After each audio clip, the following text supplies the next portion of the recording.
Thank you, everybody, for coming to the Aaron Torres Podcast YouTube page. If you could do me a quick favor, see that little subscribe button at the bottom of your screen? Go ahead, click that subscribe button. Really does help our channel grow, our audience grow, and I really do appreciate it more than you know. So click that subscribe button. Appreciate your support. Now, here's the video that you came here for.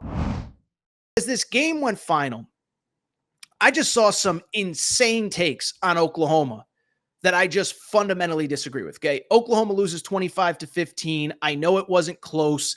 Oklahoma scored their points all in the, 12 of their 15 in the fourth quarter, only 2 touchdowns, whatever. But I saw these crazy takes. Oh, they're not ready for the SEC. It's embarrassing. Brent Venables isn't the guy. And I'm like, and by the way, credit Oklahoma fans. I didn't see that from Oklahoma fans. I saw that from some other SEC fan bases. They're in over their heads, whatever. And I was sitting there saying, like, did I just watch the same game that everybody else did? Because in my opinion, I think Oklahoma is further along in a lot of places than maybe I thought they would even be at this point. I think they're better in certain places than people are giving them credit for. And I think they have 1 to 2 really big issues that we absolutely have to discuss that need to get solved if they want to get to the upper level of this league. First off, let's credit Brent Venables, okay? I know on a day like today, you don't want to credit him. But let's remember how awful this defense was when he took over. It took 3 off seasons, but one of my biggest takeaways was in that game, Oklahoma has an SEC defense. They went from having a Mountain West defense, having a FCS defense in 21 or whatever it was. They got dudes all over the field that are as good as anybody in this conference. We knew that coming in. We talked about it. They were leading the SEC in sacks coming into this game, second in TFLs. And so I bring it up because we knew they had dudes, but it's one thing to do it against Houston. It's one thing to do it against whoever. I saw that defense. I was like, that defense is really good. It's ironic because for years the offense was unstoppable and the defense couldn't stop anybody. But that defense is right there. So don't tell me they're not even competitive because I just fundamentally disagree. That defense has the chance to be really good. Now, the problem with the defense, they need a little bit of help from the offense. And even, by the way, with the offense isn't broken. As a matter of fact, we're just talking about Oklahoma has SEC caliber dudes all over the defense. Oklahoma also has SEC caliber dudes all over the skill positions. The Deion Burks kid is elite, not just on Saturday night, but all season long. Nick Anderson, who was not available, is elite. When and if he comes back, he's going to be very good. The Taylor Tatum kid, running back, good. The problem for Texas A&M, I don't know where that came from. Texas A&M played Bowling Green, not involved in this conversation. The problem for Oklahoma is 2 things, one that we knew was coming and one that we certainly didn't. The 2 big problems, the O-line right now is a mess, and the quarterback room is a mess. Certainly didn't expect that one. As far as the O-line is concerned, listen, it's hard for me to get mad about a problem that we already knew was a problem, right? Like if you move into a house and they do the inspection and you got asbestos in the wall, okay, you can't then make a bid on the house, buy the house, move in and say, oh my God, this is asbestos. What the heck? What are we talking about? It's like, no, you knew that coming in, and we knew this year was going to be a rebuilt offensive line. 5 new starters, couple injuries. You have backups on backups playing, and we knew this was going to be an issue.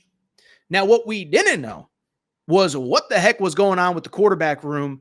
But I'll also say even the quarterback situation is kind of more interesting to me and even a little bit different than it felt, midway through the second quarter when Tennessee was pulling away.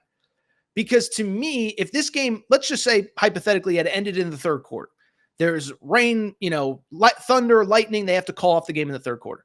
The conversation is Jackson Arnold versus Dylan Gabriel. Now it is obviously the exact opposite. It is Jackson Arnold versus Michael Hawkins Jr., his replacement. As far as the Dylan Gabriel thing is concerned, listen, it's been already beaten to death, I feel like, but it is worth noting at least very quickly, okay? Dylan Gabriel was the starter on this team. They won 10 games a year ago.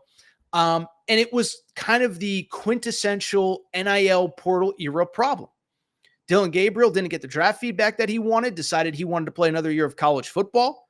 Oklahoma had this 5-star waiting in the wings named Jackson Arnold. And basically all sides said, you know what, Dylan, we wish you luck. This is Jackson's team now. Now, depending on what report you read or who you ask, Dylan Gabriel said he voluntarily left, that he didn't want to hold Jackson Arnold back. But then there's other interviews where it's like, it's pretty obvious he kind of got forced out of the program because they wanted to bring on the 5-star. But at the same time, I understand the situation. This is the portal NIL world. And there aren't very many Arch Mannings out there that are willing to sit and be a backup for 2 full years before being a starter. And so do you keep Dylan Gabriel? You keep him for this year, but you lose Jackson Arnold, who you're hoping is going to be your starter in 2024 and 2025. Or do you go with Dylan Gabriel, who is, going to be gone after a year? So they went with Jackson Arnold, but also, I'm pretty for Jackson Arnold because in this game, he just looks so lost. 7 of 16 passing, 54 yards, a couple turnovers. It was just a debacle. Okay. So that's the first part of the conversation. You chose Jackson Arnold over Dylan Gabriel. I disagree with it, but whatever. But now the more interesting part is what happened after they benched Jackson Arnold, which was shocking to me. I figured they were going to roll with him, whatever. And they bring in this Michael Hawkins Jr. kid who, listen, I'm not calling him, Brett Favre or Michael Vick here, but he could at least do some things. Finishes the game 11 of 18 passing, 1 passing touchdown, rushes for 22 yards. Now, some of it, there's some adjusted rushing yards because of sacks, but it's really interesting because if you look at the comparison of the two, it's not even a question of who was the better quarterback on Saturday night. Producer Matt, you could pop up the actual statistics if you have them. There you go. Michael Hawkins, as I said, 11 of 18 passing. Jackson Arnold, 7 of 16 passing on nearly 3 times as many passing yards for Michael Hawkins.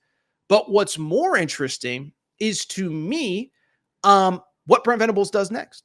Because Brent Venables, after the game, basically said, look, we're going to play it by ear. There's no rush. We're not making any final decisions. He says right here, you got a lot of football in front of us. We've got improvement to make. That all goes without saying. But he was not committed to Michael Hawkins, which I'll just be transparent. Maybe you guys and girls disagree. I think there is no doubt in my mind that's just a major mistake.